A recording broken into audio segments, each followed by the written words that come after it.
y hoy vamos a hablar. Hola Ruth. Ah, mira, Ruth está llegando. Un beso, un beso. Ruth acá desde México, ¿sí? Hoy vamos a platicar un tema que también cuando ustedes quieran, como por ejemplo, no sé, preguntar algo, ya sea a través de la voz o a través del texto, siéntanse totalmente libre de hacerlo. No pretendo tal vez terminar toda la temática, sí, de una vez, porque tengo entendido que el live nos da como una hora de duración o algo por el estilo. Entonces, pero yo les quiero platicar temitas como un poquito más íntimos, que a veces tienen que ver con cosas que nos están pasando, pero no nos estamos enterando. Y acuérdense que lo que no se nombra, pues no existe.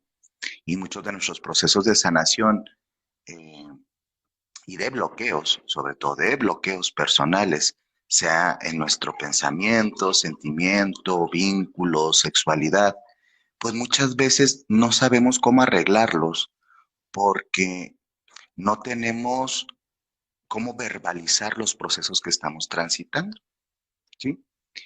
Entonces, eh, este enfoque que vamos a abrir es un enfoque muy bonito en donde se une, vamos a decir, un análisis entre las medicinas primitivas o ancestrales junto con las medicinas modernas o de alta tecnología. Este enfoque, me gustaría enfatizarlo, viene de Susan Weed, la cual es una autora bastante renombrada que trabaja sobre todo con medicina natural y con medicina antipatriarcal, porque sí, señor, sí, señora, eh, hasta en eso está metido, y evidentemente está metido el patriarcado, en cómo nos enfermamos, cómo nos curamos, cómo nos percibimos, cómo nos fisuramos o fragmentamos, y en muchos sentidos, en el proceso de curación, si antipatriarcal, conlleva una reeducación de nosotros como entes de poder que trascienden, ¿sí? Los límites de los cuerpos rotos que nos ha dejado, ¿sí? El sistema. Básicamente, vamos a hablar de una separación de estas 7 medicinas, porque es más fácil verlo así. Sin embargo, no es que sean una cosa cada una, sino que cada una incluye un montón de prácticas sanadoras, métodos sanadores y enfoques de sanación, ¿sí? Aquí anda una bailarina de liberación uniéndose. Bienvenida, qué lindo estés acá.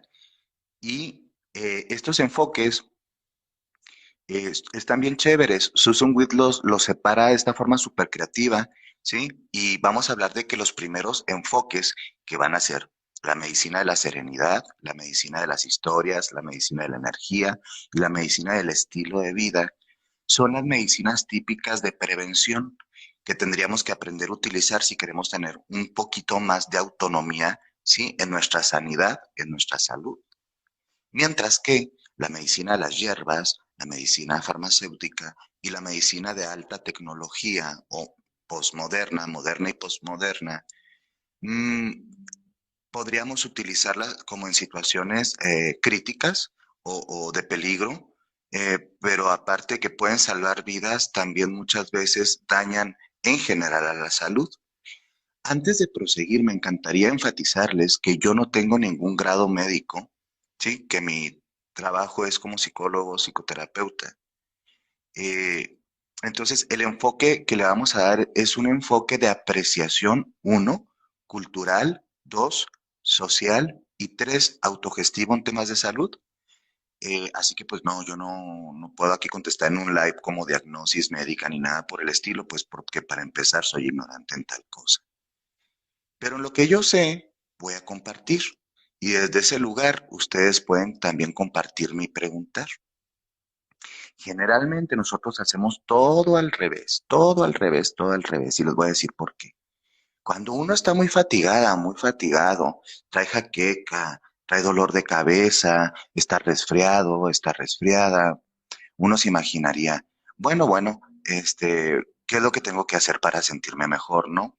Y lo primerito que la mayoría de las personas fuimos educados a hacer es empastillarnos, ¿no? Entonces vamos a la gaveta en donde tenemos nuestros fármacos, si es que tenemos en la casa, y buscamos alguna aspirina o bueno, no voy a andar dando publicidad, no entiendo cómo funciona esto.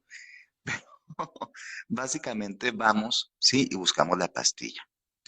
Es decir, empezamos con la séptima medicina en lugar de empezar a trabajar con la primera. Y es bien importante que entendamos la jerarquización del sentido común de la salud. ¿Qué es eso de la jerarquización desde un sentido común de la salud? Pues que muchas veces nosotros no tenemos sentido común. Dicen por ahí que el sentido común es el menos común de todos. Entonces, a veces nuestro cuerpo lo que necesita es serenidad, es descanso, es tumbarse, respirar, relajarse, bajar la tensión, ¿sí? Y simplemente entrar como en un flow o en un flujo, ¿sí? De homeostasis o de autosanación. Porque todos los organismos que hay aquí en la Tierra, por lo menos aquí, estamos regidos por ciclos, estamos regidos por, vamos a decir, y le llamaría una sabiduría o una homeostasis autorrestaurativa que nos permite recuperar la salud. Lo que pasa es que en un sistema en donde se nos vende todo, no es muy conveniente que las personas se enteren de esto, sepan de esto y hagan uso de esto.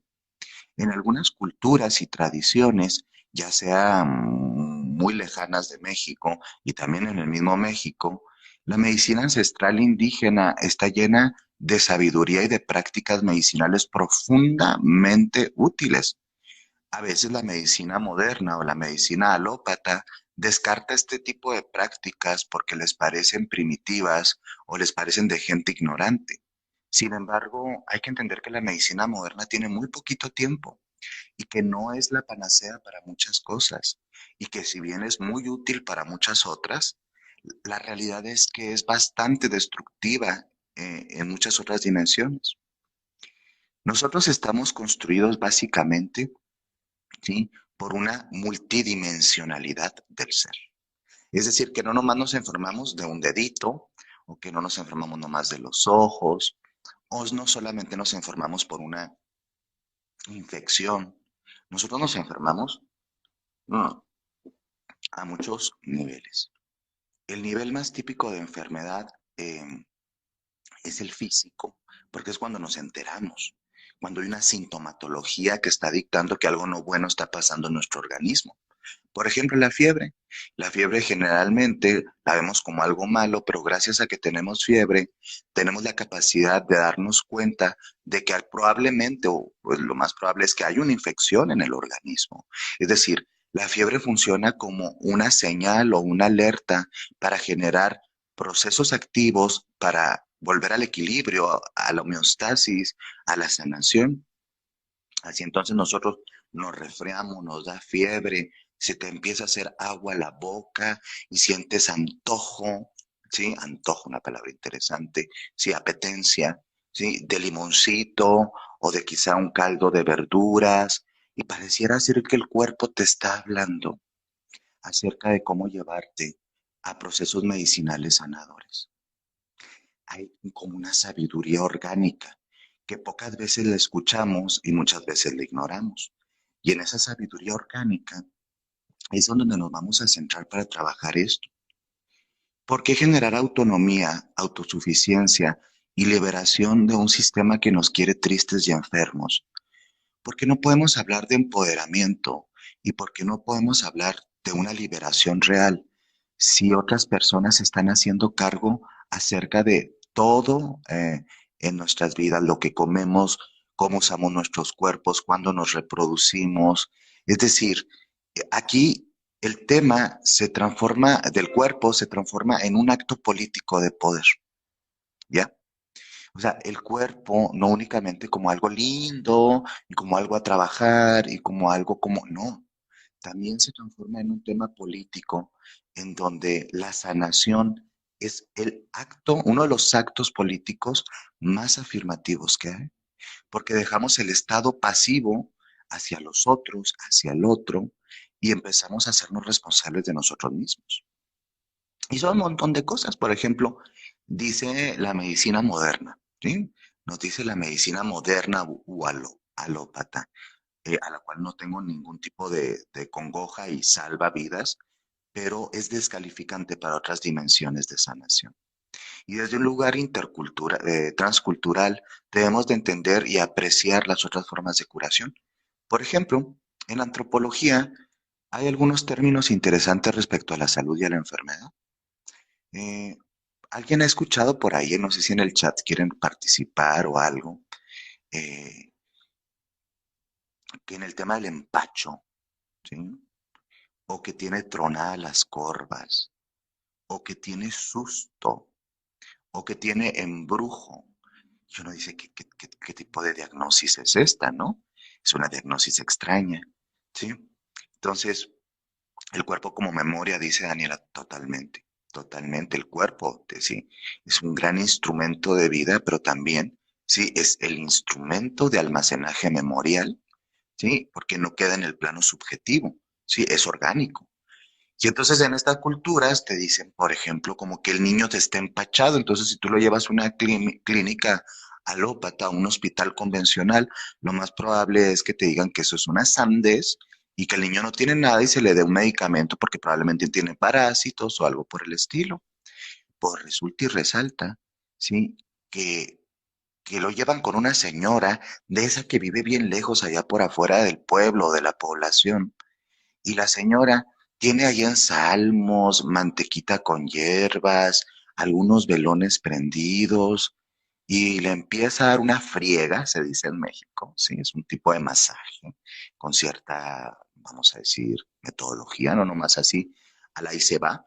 Eh, y el niño al día siguiente, pues defeca lo que estaba en su estomaguito y puede comer bien, se rehidrata y está como nuevo.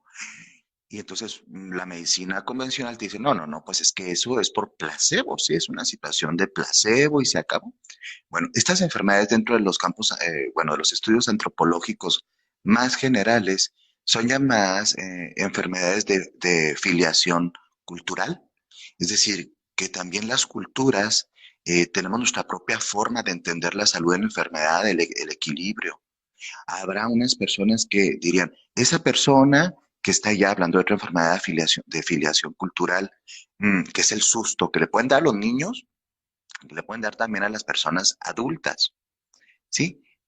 O con los niños con cuerpos envejecidos, como a veces me gusta decirlo, porque a veces uno se va dando cuenta que sus procesos son muy similares al de los niños. Eso de a la adolescencia y adultecer, a veces son también como términos inventados, ¿sabes? Em, entonces, de repente esta persona tiene susto y tal vez un psiquiatra podría describir un proceso que tiene que ver más hacia la fobia, una fobia específica, o a un episodio de ansiedad, y tiene sus nomenclaturas y sus propias diagnosis, sus propias etiologías y sus propias aproximaciones a la misma. Pero otros enfoques, quizá más chamánicos, de corte más tradicional indígena, dirían, no, la persona tiene susto. Y el susto ya tiene su propia explicación, que puede ser metafísica más que fisiológica, porque hay explicaciones metafísicas de la patología. Y entonces se llevan a esta persona y se la llevan, por ejemplo, a un lugar de naturaleza, ¿no? Donde están los montes, los árboles, sí, una cueva, y les piden a los espíritus de los montes, ¿sí? O de la naturaleza, como es mucho la medicina tradicional mexicana, que se hace, que es una mezcla entre los saberes medicinales, ¿sí? Y botánicos, pero también metafísicos y espirituales. Y entonces le hacen un círculo de alcohol, se prende el fuego a la persona, se hacen unos rezos, unas invocaciones que tal vez la mayoría de los occidentalizados no conocemos bien, y la persona vuelve a dormir bien, no tiene susto y se frenan ataques de pánico. Entonces, desde la psiquiatría y la psicología posmo, y sobre todo más la altamente patriarcalizada, Siria es una sandez, y eso fue una sugestión, y la persona por eso se sintió bien, pero realmente no están dando con el punto. Y entonces yo me pregunto, ¿cuál es el punto? ¿Sí? El punto básico aquí es entender que hay muchas formas de explicar los procesos de curación y entre más tengamos modelos mixtos o modelos nutridos, más fácil va a poder ser acceder a estar mejor, más chévere. Entonces, así como estoy explicando los fenómenos, sí, de la patología o la enfermedad de filiación cultural, sí, nosotros tenemos un montón de situaciones que entender. Por ejemplo, me ha tocado atender a personas que dicen estar profundamente enfermas de depresión, porque pues ya ves que nos gusta autodiagnosticarnos a todos, ¿no? Tenemos como cierta tendencia eh, a empezar a los buscadores en internet y decir, no, sí, sí, yo tengo de esto, de esto, de esto, de esto, luego hacemos un checklist, ¿no? Entonces uno dice, ah, no, yo tengo depresión, ¿sí? Y puede que sí, pero de pronto, cuando no tenemos criterios diagnósticos un poco más plurales, podemos ser altamente reduccionistas, sí, limitados con nosotros mismos, con nosotras mismas. Y fíjense que mucha gente que tiene depresión, ¿sí? Entendiendo que esto es un proceso profundamente deteriorante y pues es muy traumatizante. Y fueron con el psiquiatra y el psiquiatra les dio muchos fármacos y los fármacos le hacen bien, pero a veces días no bien, pero puede que sí, y puede que más bien esté en una situación muy terrorífica a nivel de vida.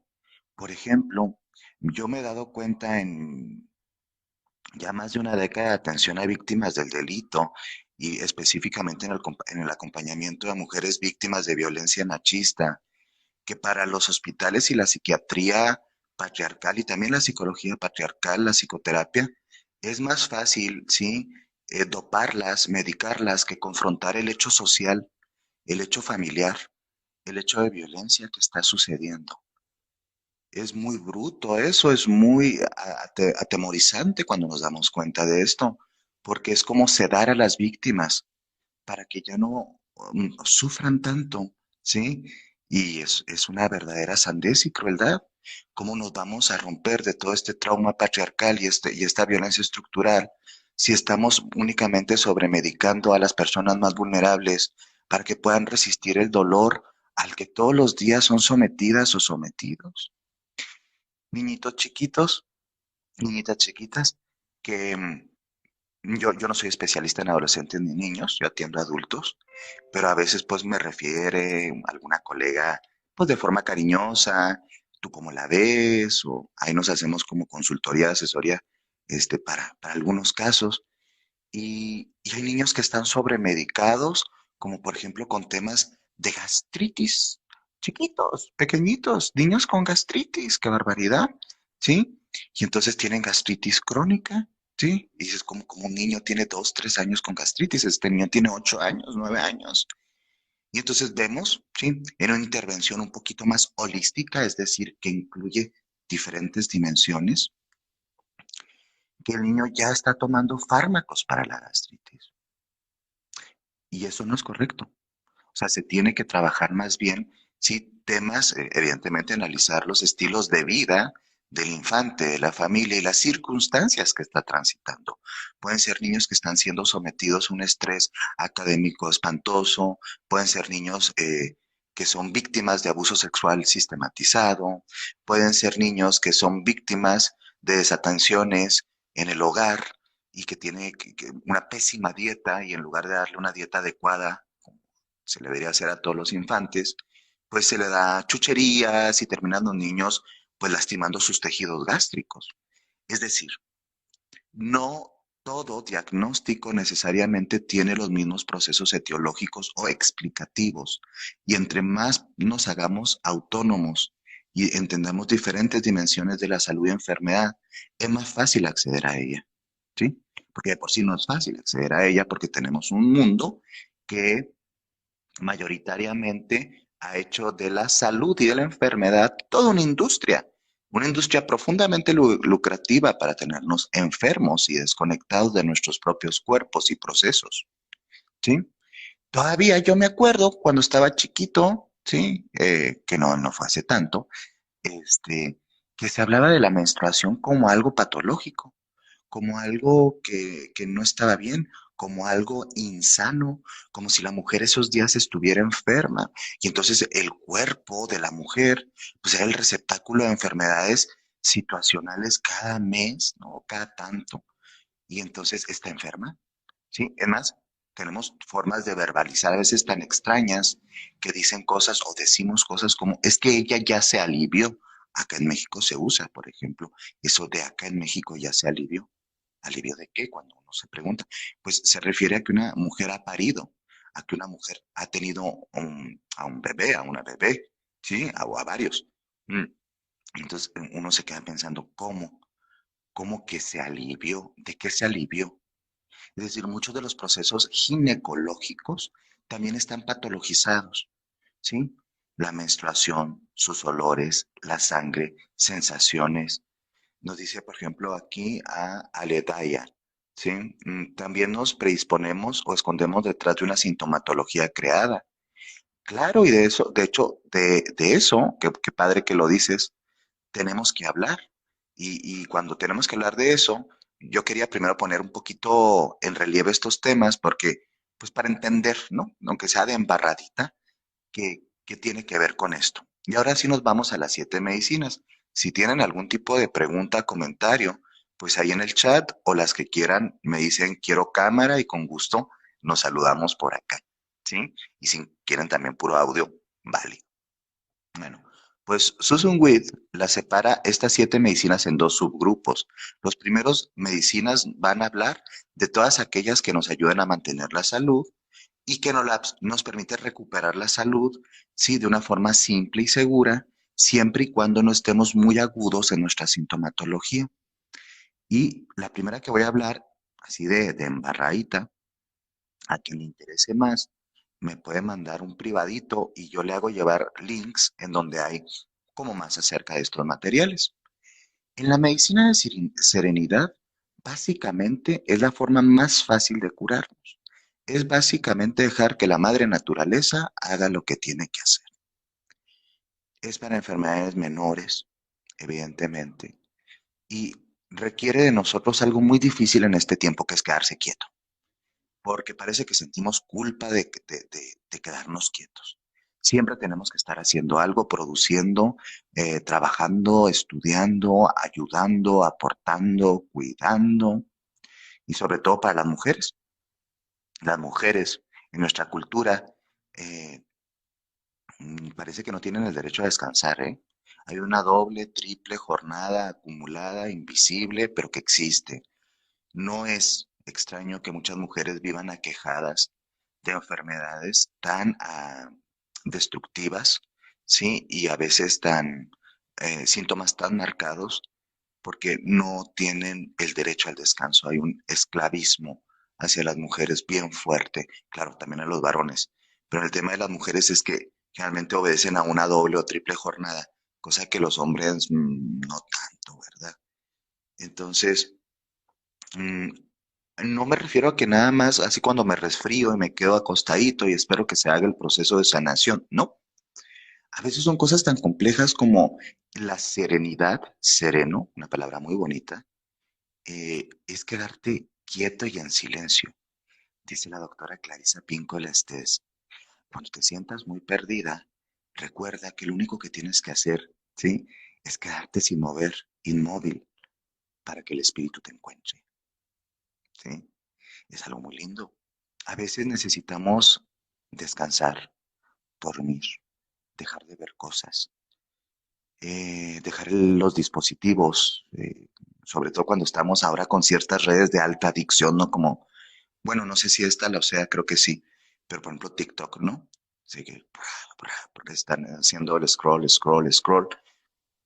La mente nunca descansa, nunca descansa, está sobreestimulada, sobreestimulada de estereotipos, de contenidos, de deseos, de cómo deberían de ser los cuerpos, de qué feliz es la gente, de por qué ellos tienen una vacación en un yate y yo no, porque esa mujer es tan delgada o tiene ese hombre tantos músculos y entonces todo eso rompe la serenidad.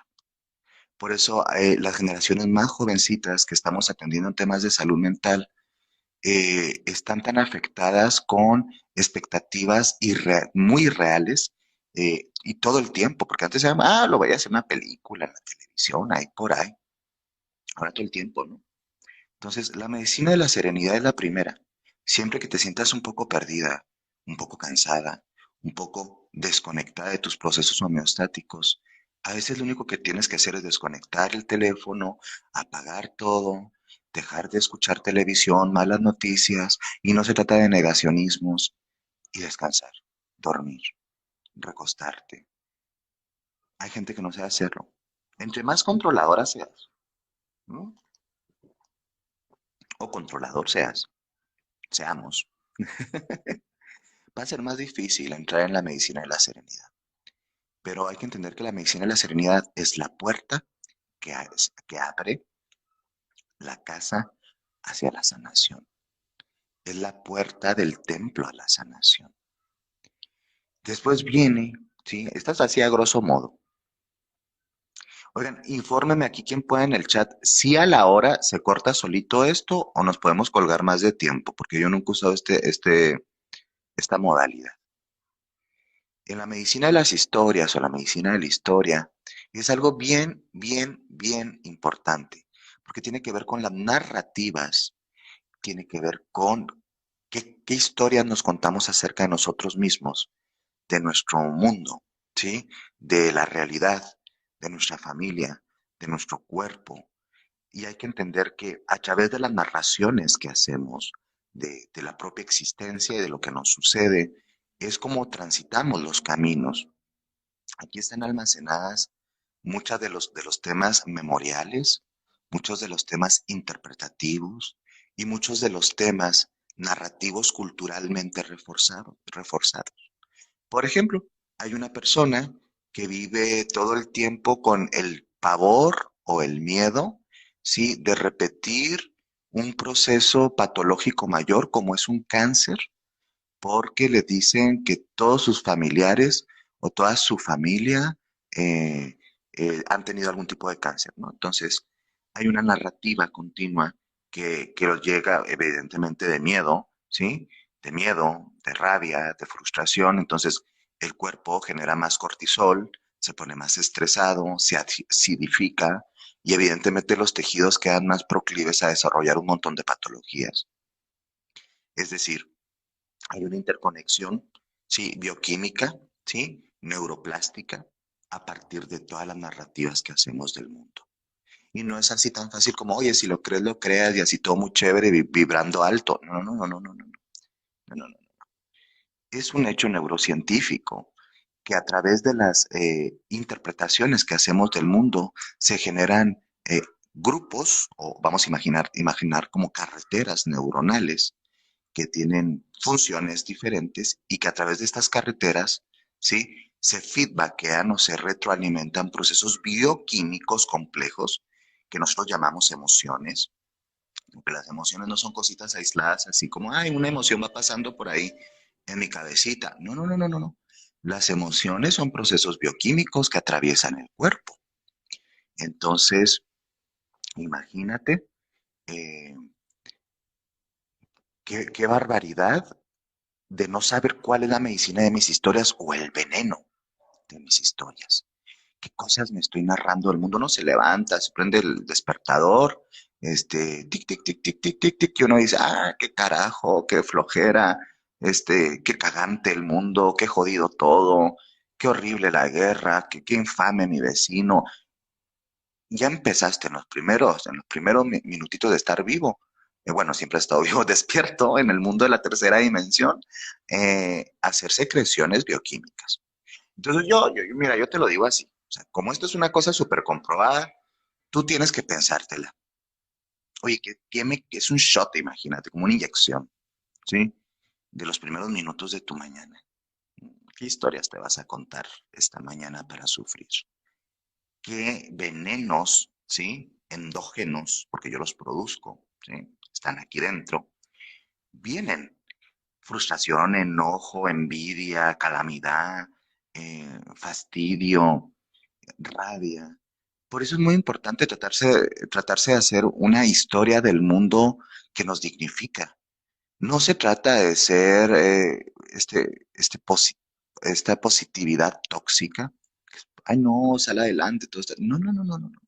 No se trata de eso, porque eso hace mucho daño. A largo plazo hace mucho más daño.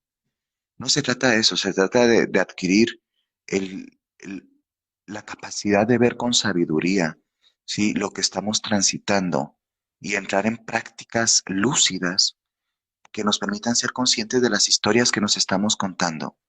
Sí, la gente nos lastimó, nos abusó quizá, el sistema, circunstancias, exparejas, familia, pero no podemos estar eternamente inyectándonos todavía más veneno del que ya lo hicieron, ¿sabes? Entonces, acá me dice bailarina de liberación que sí se corta. Gracias.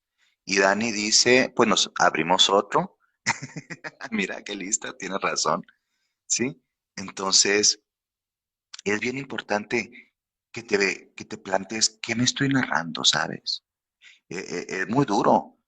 Y tenemos, yo mismo, o sea, me digo, a ver, ¿qué narrativas traigo este día? El tema de la pandemia, la desesperanza, problemas ecológicos, bélicos. Mm, tenemos que aprender a poner los ojos en la esperanza. Aquí en la medicina de las historias son las narrativas personales, son las cosmogonías, la forma en la que yo veo el cosmos y el entendimiento del mismo también.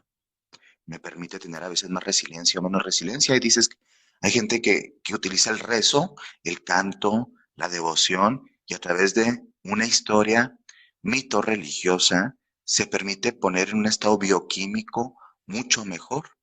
Sí, los estudios de neuroimagen quizá, ¿cómo te diré? Más interesantes, también describen cómo las personas entran en estados que pues, nosotros podríamos llamar de alta conciencia y serenidad cuando están en estados devocionales, rezos, meditaciones, ya sean laicas, religiosas o lo que sea. Es decir, andan en buen flow, entonces cambian, ¿sí? También sus reacciones bioquímicas y neuroplásticas. Entonces, ¿qué historias me cuento? ¿Qué historias de terror me cuento? No podemos seguir siendo las eternas víctimas de esto. Tenemos que seguir adelante de muchas cosas. Entonces, tenemos que explorar formas nuevas de narrarnos la realidad. Y si yo me estoy detectando formas re jodidas, tengo que hacer esfuerzos muy conscientes para trascender. Es una formita como sencilla, no, es bien difícil, ¿sí? Existe la terapia cognitivo-conductual, los procesos de interpretación del psicoanálisis, de la psicología profunda, trabajos con programación, trabajos, es que es un mundo, ¿sí? Hay gente que, por ejemplo, a través de la medicina de las historias, que me gustan mucho los cuentos, utiliza las metáforas míticas para entender procesos profundos de su humanidad. A quien le interese más de esto puede buscar por ahí en las redes, la pestaña El Lobo, una conferencia que di hace muchos años que habla sobre la narrativa. Luego viene la medicina de la energía, que es, ahorita decimos, ay, es que yo creo en las energías, o yo creo en los cristales y en las energías. Y se oye chévere, se oye bonito, pero de pronto es ingenuo, ¿no? No.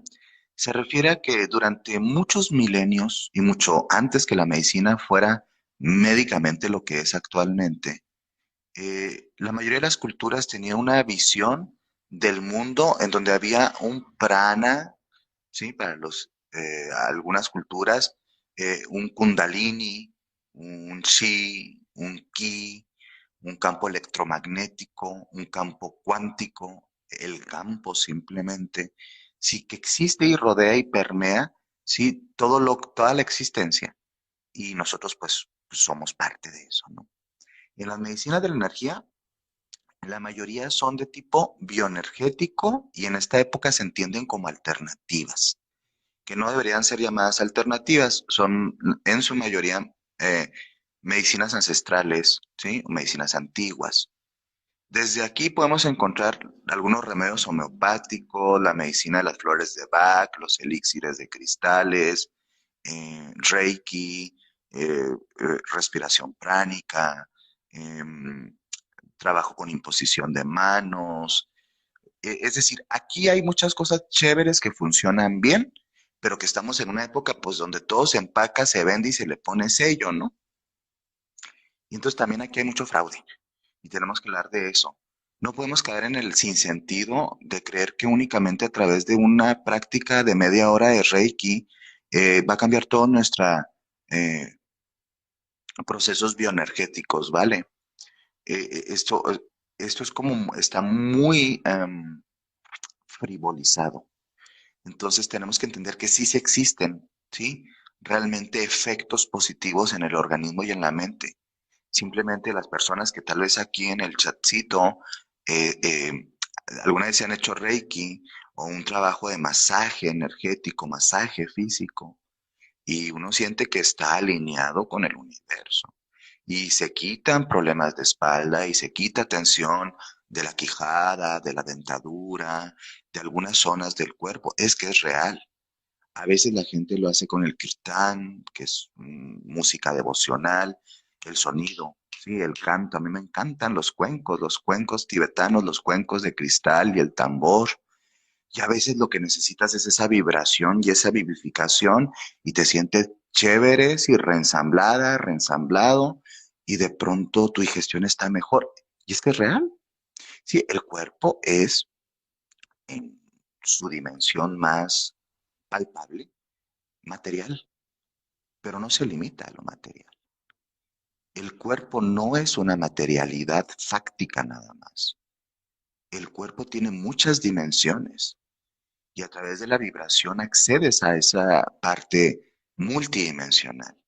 Aquí dentro de los enfoques un poquito más mm, cercanos a la psicología convencional, ¿sí? Pues está, por ejemplo, la terapia con el color, la curación a través de la arte terapia, con el sonido, la bioenergética de Lowen, danzoterapia, es decir, entra todo eso. Y aparte, todas estas medicinas, yo siempre les digo, estas medicinas son bien divertidas. Estas medicinas son la pura gozadera en el mundo, ¿sí? O sea, no es como, ay, qué flojera, tengo que hacer el tratamiento. No, es muy chévere, está bien rico. Son cosas bien disfrutables, bien bonitas. Y pues muchas de las medicinas, o más bien de los planteamientos médicos modernos, nos dicen, "Mm, eso es puro placebo y son puras pavadas de neo hippies o cosas por el estilo. Pues lo que les decía en el principio, tenemos apreciaciones altamente descalificantes de la diversidad humana y a partir de esa descalificación también se descalifica, claro, sus propios métodos y prácticas. Entonces, esto es una realidad, sí afectan nuestra salud y hay gente que nunca las ha probado y saben que es lo mejor, que la mayoría son gratis, que la danza, la música, el arte, eh, el artesanía, o sea, todo eso entras en un proceso energético muy lindo, ¿sí? Y hay gente excepcional en estas dimensiones de las terapias energéticas, pero también hay mucho chanta y hay mucha barbaridad que dicen, déjate de tomar todos tus medicamentos y nada más con el Reiki te curas o con esta danza tántrica mágica del que no. No, no. Acuérdense, todo a través del sentido común. Todo sirve acumulando, todo sirve juntando, todo en el baúl de la sanación. Porque después caemos en un tipo de fanatismo absurdo, sí, que nos desconecta de posibilidades reales de curación. Luego viene la última de este primer grupo, que es la medicina, pues del estilo de vida. Pues yo puedo hacer un montón de, trabajo con mi narrativa, con las propias historias que me cuento acerca del mundo. Si yo veo el mundo como una guerra, como una batalla, como la mente patriarcal, ¿no? Que anda muy de moda, así como mente de tiburón o pensamiento de tiburón, es espantosísimo. La competencia, estar figurando, la fama, el dinero es algo muy patologizante, ¿sabes? Muy cansado. Entonces, por más que trabajes la medicina de las historias, por más que trabajes la medicina de darte tu serenidad, tu desconecte, tu flow, y luego trabajes con medicinas chéveres, como tal vez el Reiki, la danzoterapia, la bioenergética de Lowen, la terapia polar, cosas muy, muy bellas, ¿sí? Pero pues tenemos un estilo de vida, es la siguiente, un estilo de vida del carajo. Esta es la medicina del estilo de vida, así le podemos llamar, simplemente y a secas, como es mi estilo de vida, ¿sí? Como qué cosas estoy haciendo. Aquí entra principalmente el tema de todas las medicinas entran por diferentes sentidos y a diferentes, sí, niveles dimensionales.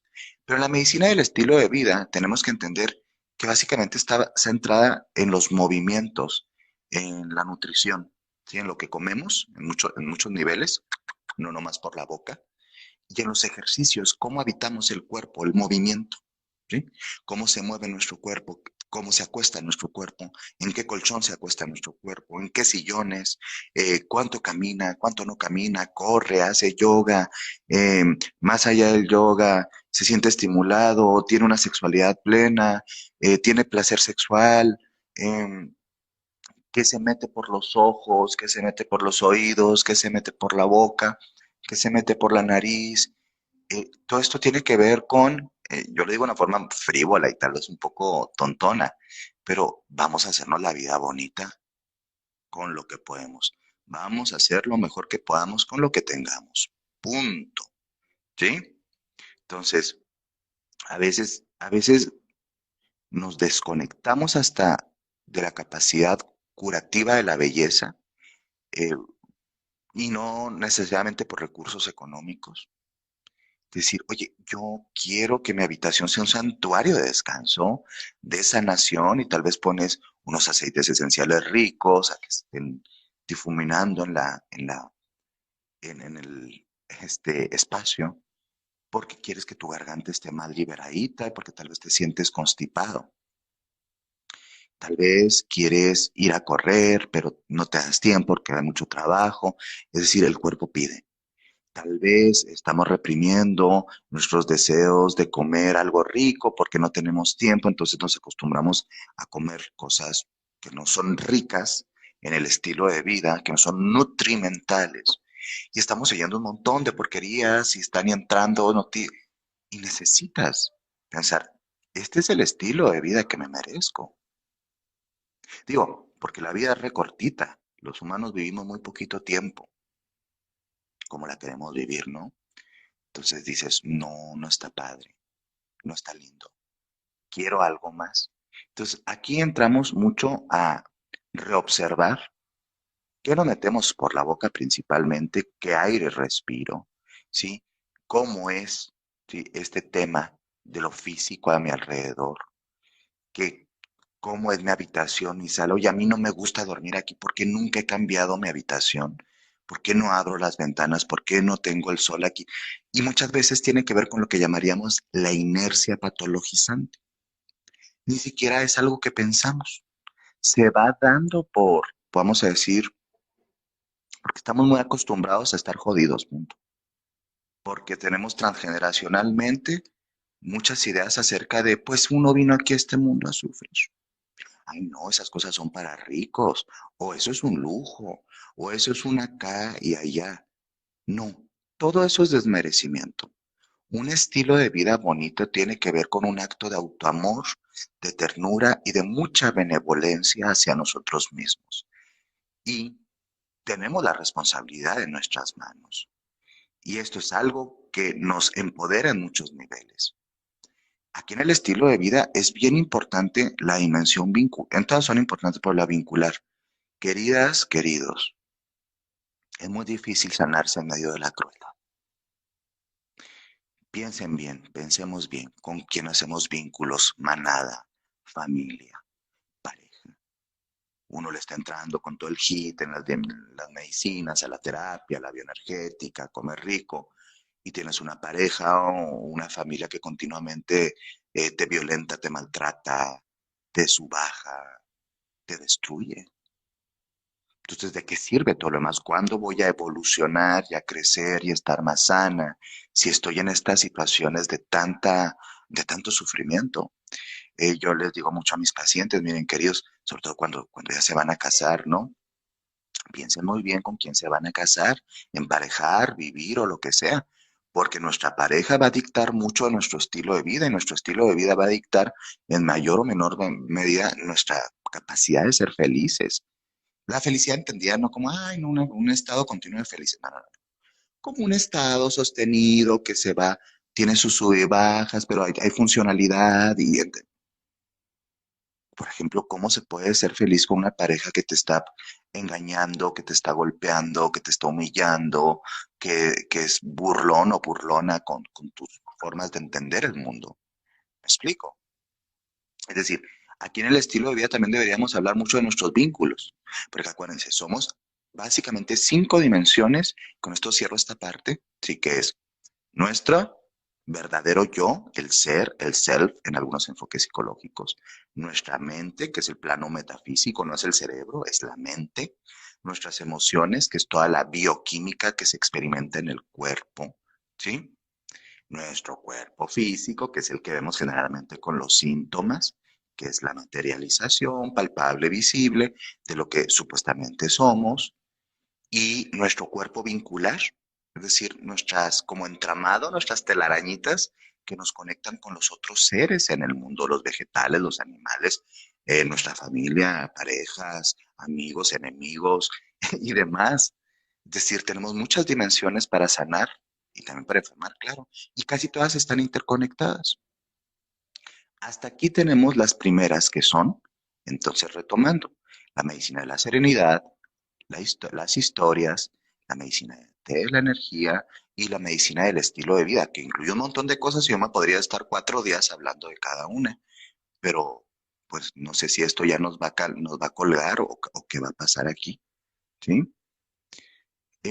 Luego vienen estas otras tres, las últimas tres medicinas, ¿no? Que no sé si nos esperamos a que nos corte el Insta y nos vamos a otro o hasta donde lleguemos. Bueno, si no, después, sí, haremos otro Insta para dar la segunda parte, ¿sí? Porque si se fijan, aunque estoy haciéndolo muy resumido, es un montón de cosas. En las siguientes, que es la medicina de alta tecnología, la medicina farmacéutica moderna y la medicina herbolaria o las hierbas, tenemos que entender que estas tres eh, medicinas y todo lo que incluye de ellas nos ponen ciertos riesgos, pero generalmente son las que se utilizan cuando ya hemos deteriorado o se está más lastimada nuestra salud. En la medicina de las hierbas o herbolaria es probablemente una de las medicinas primitivas y también vigentes que nos ha acompañado como especie y que nos ha permitido sobrevivir. La creación del pan, de las cebadas, del vino, de medicamentos, de sustratos, de pociones, de elixires, de cremas, de conservación de alimentos. Bueno, aquí está todo, ¿sí? Y aquí me puedo ir, no 4 días, 4 años a hablar de esto y yo no soy quien para intentar hacer tal cosa. Básicamente, muchas personas en lugar de empezar a trabajar con hierbas se van directamente a los fármacos, ¿sí? Y esto es un poco peligroso a veces porque acostumbramos a nuestro cuerpo, sobre todo en esta época que estamos viviendo, voy a hablar de los antibióticos. Y muchas veces hay plantas con propiedades antibióticas que son bastante adecuadas, ¿sí? Para atender un montón de cosas, ¿sí? Y yo no voy ahorita a dar como una lista de, del herbolario mexicano o del herbolario, no, o sea, no es la intención. Pero tenemos que entender que hay muchas presentaciones desde tinturas, directamente las infusiones, herbores, solarizaciones, extractos, destilaciones de aceites, bueno, un montón. Unos usamos más otras, unos usamos más, menos algunas, pero se ha perdido mucho, sobre todo en estas últimas generaciones. Quizá todavía las madres de los millennials, sí, para atrás todavía están un poco más acostumbradas a las plantas. Estamos teniendo un resurgimiento, sí, de las identidades indígenas y del poder y de la dignidad de los pueblos originarios. Y junto con esto se está retomando las medicinas ancestrales de las hierbas, y de otros elementos naturales. Pero pocas personas tienen su pequeño herbolario en la casa y aquí es donde yo te digo, amiga, date cuenta, amigo, date cuenta, es tiempo de empezar a armar un herbolario básico para tu casa y dejar de tal vez someter tu organismo a algunos agentes que no son tan sanos a largo plazo. Hay muchas personas que pueden trabajar perfectamente bien con plantas, hay herbolarios, hay médicos especialistas también en temas herbolarios, hay médicos homeópatas, hay médicos o terapeutas en sistemas florales, sí, hay médicos indígenas, mujeres medicina que lo trabajan excepcionalmente. Miren, acá anda un Poncho, aquí un Poncho Nix y aquí anda Marita llegando. Mira qué tarde que llegaron. Entonces, aquí es bien importante reapropiarnos de no únicamente de la mística y en este rollito pretencioso de la medicina de las hierbas o la herbolaria, no, sino como una posibilidad real de acceder a la salud y sobre todo a los temas de prevención. A veces podemos tener nuestras tinturas, tener un armario con las plantas básicas para el estómago, pueden ser de cosas tan sencillas como infusiones de té de manzanilla o té de manzanilla azul, infusión de manzanilla azul, para personas que tienen pequeños, sí, inflamaciones gástricas. Sí, pueden ser cosas tan fuertes, a veces como el ajenjo, para poder hacerlo de muy de vez en cuando y con dosis adecuadas, ¿sí? Para poder limpiar temas hepáticos. Hay gente que con agua de rosas se ayuda, sí, a limpiar temas de acné. Hay gente que, y así hay un montón, pero nos hemos desconectado de estas prácticas ancestrales que siempre han estado con nosotros y nos acompañan, ¿sí? Hay gente que incluso tiene perfectamente el uso medicinal de la marihuana, mientras, uy, no, un montón de gente que tiene un tabú con aquello. Se pueden meter psicofármacos que no tienen ni idea qué es lo que tienen, pero como son legales, pues no hay un tabú. Pero a veces cuando la gente habla de hacerse un té con tintura, ¿sí? De marihuana, bueno, es un tabú y es una criminalización, ¿sí? De temas autogestivos en temas de salud, ¿sí? Entonces, la medicina de las hierbas, punto es bien importante. Se tienen que cuidar las formas y las dosis porque también matan, así como sanan, también matan. Hay plantas que matan, no todo lo que es natural no te va a pasar nada.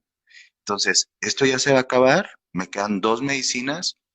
Si se corta en 10, 9, 8, o sea, ya se va a cortar, abro otro y los espero saber sanar. Entonces, estábamos hablando de que en la medicina de las hierbas no todo es fácil y no todo se da nada más porque sí. Eh, a veces pequeñas dosis de ciertas sustancias herbales, de ciertas plantas, pueden matar a una persona o afectarla.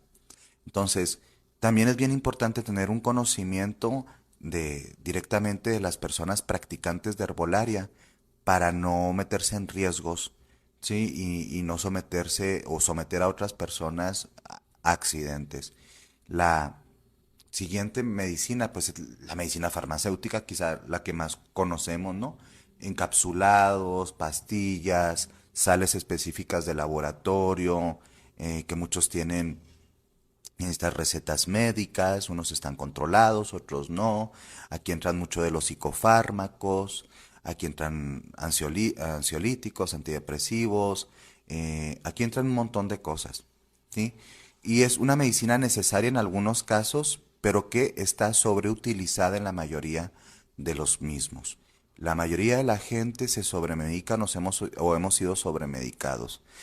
Es como esa época por ahí entre la transición de los 80s y 90s, en donde se decía que prácticamente todos los niños tenían déficit de atención con hiperactividad y se dieron paquetes, por así decirlo, a diestra y siniestra de psicofármacos. Sí, psicofármacos infantiles, pero finalmente psicofármacos.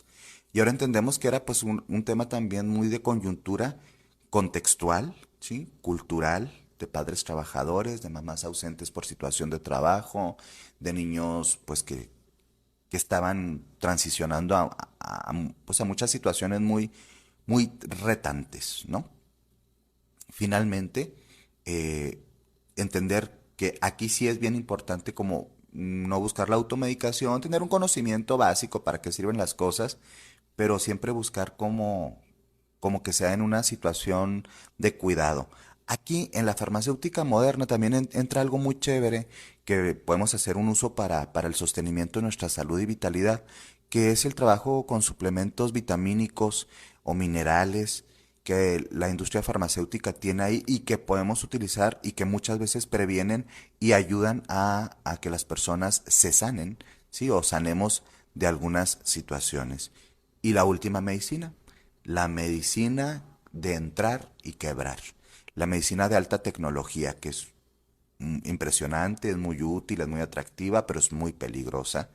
Y aquí básicamente es romper las barreras del cuerpo físico, hendir una parte, un instrumento y romper y entrar, ¿sí? Aquí muchas de las cirugías podrían ser, y hablamos de muchas, podrían ser prevenibles si tuviéramos una salud y unos procesos de autocuidado más concienzudos, mejor trabajados. Aquí es bien importante que sobre todo cuando nos encontramos hacia la posibilidad de una cirugía, todas las personas, todas, absolutamente todas las personas, entramos en una situación de miedo y a veces incluso de pánico.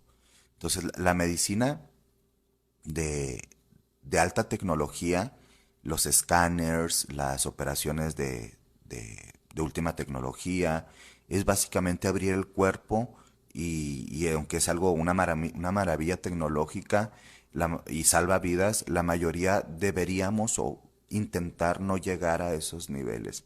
Muchas cirugías son prevenibles, muchas cirugías no hay muchos temas de violencia en esta industria, ¿no? Por ejemplo, llegan mujeres a mi consultorio donde un ginecólogo les dice cosas como que por qué no tienen hijos, ¿no? Y muchas mujeres no quieren tener hijos y se acabó. No tendría que ser una explicación más compleja que eso, ¿no?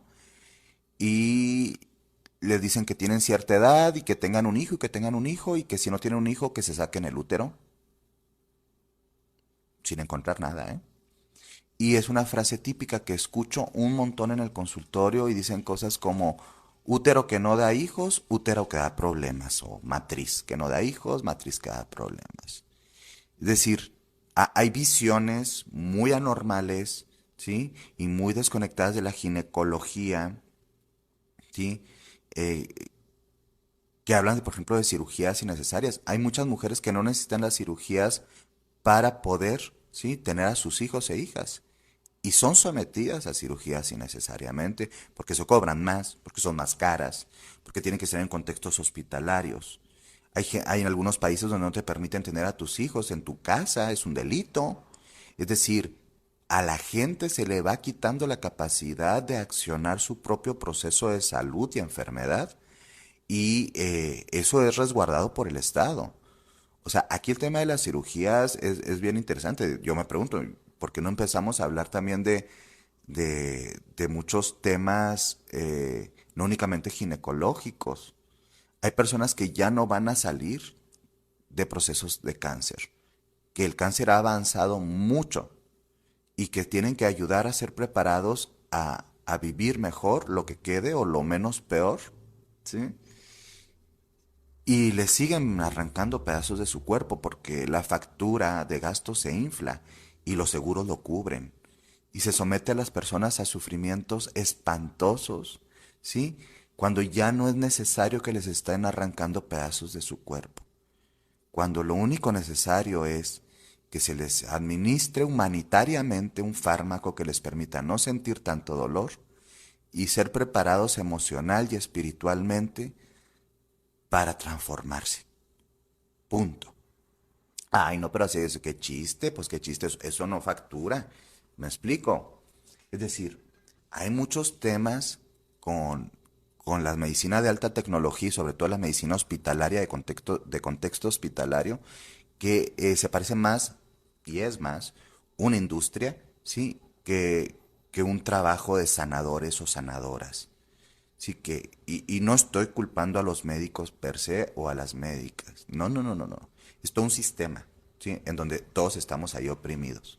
Entonces, estas tres últimas medicinas, sí, son para cuando ya estamos un poquito más agudizados. Algunos tal vez ya hemos tenido las 7 medicinas sin darnos cuenta, con sus diferentes como formas de vivirlas.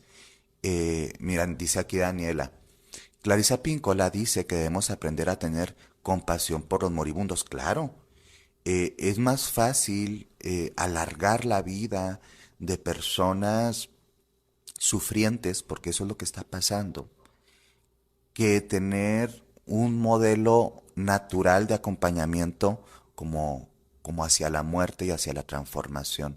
Totalmente, pero porque también, Dani, este es un proceso de mucha explotación, porque una enfermedad de estas mayores y de alta, que necesitan alta tecnología, hospitalización, y todo, deja en la bancarrota emocional económica a las familias.